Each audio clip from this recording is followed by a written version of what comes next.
Hello. Today I wanted to touch on a very important topic. That is the trend that I see accusing Marxist-Leninists of being genocide deniers, denying huge events supposedly equal in human life cost to the Holocaust. Events such as the 1932 Soviet famine, more widely known by its propagandized title, the Holodomor, an event in which, according to most Western scholars, Stalin purposely starved millions of Ukrainians in an attempt to crush reactionary elements in the peasantry within Ukraine, because he was so evil, blah, blah, blah.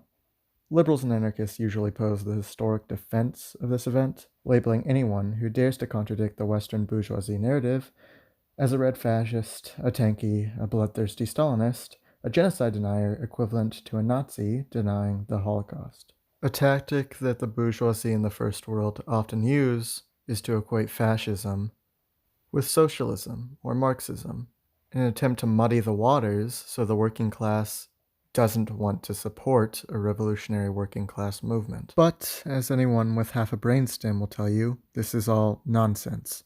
While the final solution has thousands of documents from the Nazi state dictating the state's intent to engage in genocide against the Jews, the Holodomor has no such documentation. The burden of proof lies on those accusing Stalin and his state of genocide.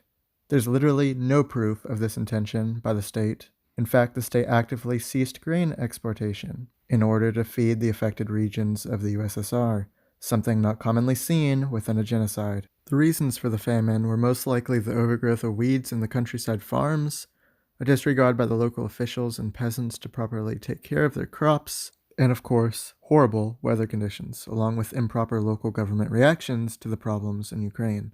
This led to a massive famine the Soviet state had to fix.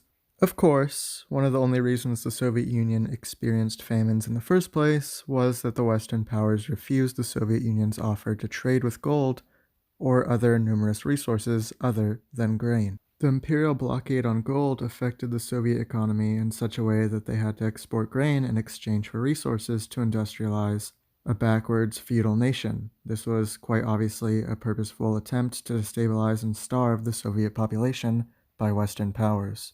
It almost seems as though anarchists, liberals, and scholars ignore this fact when talking about famines within the Soviet Union. Interesting.